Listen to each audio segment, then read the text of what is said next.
SKIBIDI Toilet was not always a terrifying monster. Let me tell you his sad origin story.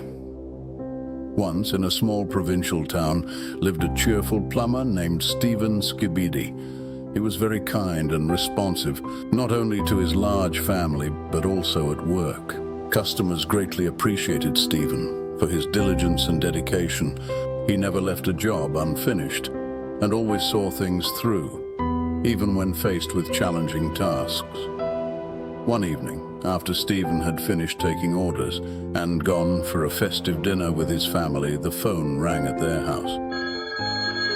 When Stephen answered the call, a worried woman's voice informed him that something strange was happening with the bathroom in her house. Something strange is in my bathroom. I need help. Stephen inquired about what had happened, but the woman insisted that he come and see for himself, although Stephen felt sorry for leaving his wife alone with the children on her birthday.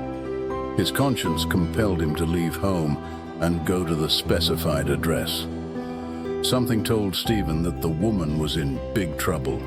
The client's house was far outside the town, and by the time Stephen arrived at the given address, it was already pitch dark outside.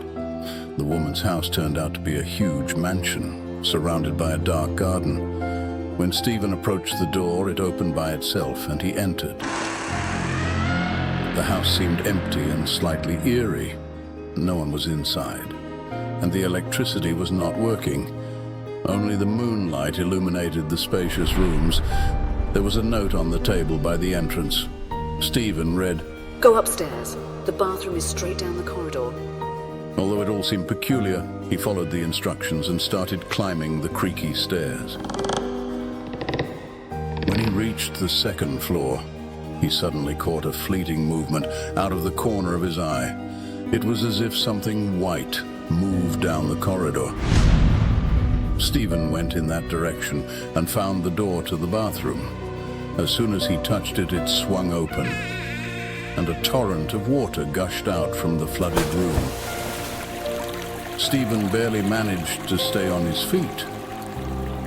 When the water subsided, he saw a toilet standing in the far corner of the room. He approached it and looked inside, hoping to find a technical issue. And there he saw an endless dark abyss that began to engulf him. At that moment, the door behind him slammed shut with a loud crash. In the dark corridor of the mansion, Stephen's scream echoed. A few moments later, the door creaked open, revealing a horrifying sight. Slowly moving around the room was a toilet, from which Stephen's head was protruding. The former plumber looked terrifying. He was no longer Stephen SKIBIDI. Now he was a terrifying mutant monster. He became SKIBIDI Toilet. SKIBIDI, SKIBIDI, SKIBIDI, SKIBIDI, SKIBIDI, SKIBIDI, SKIBIDI.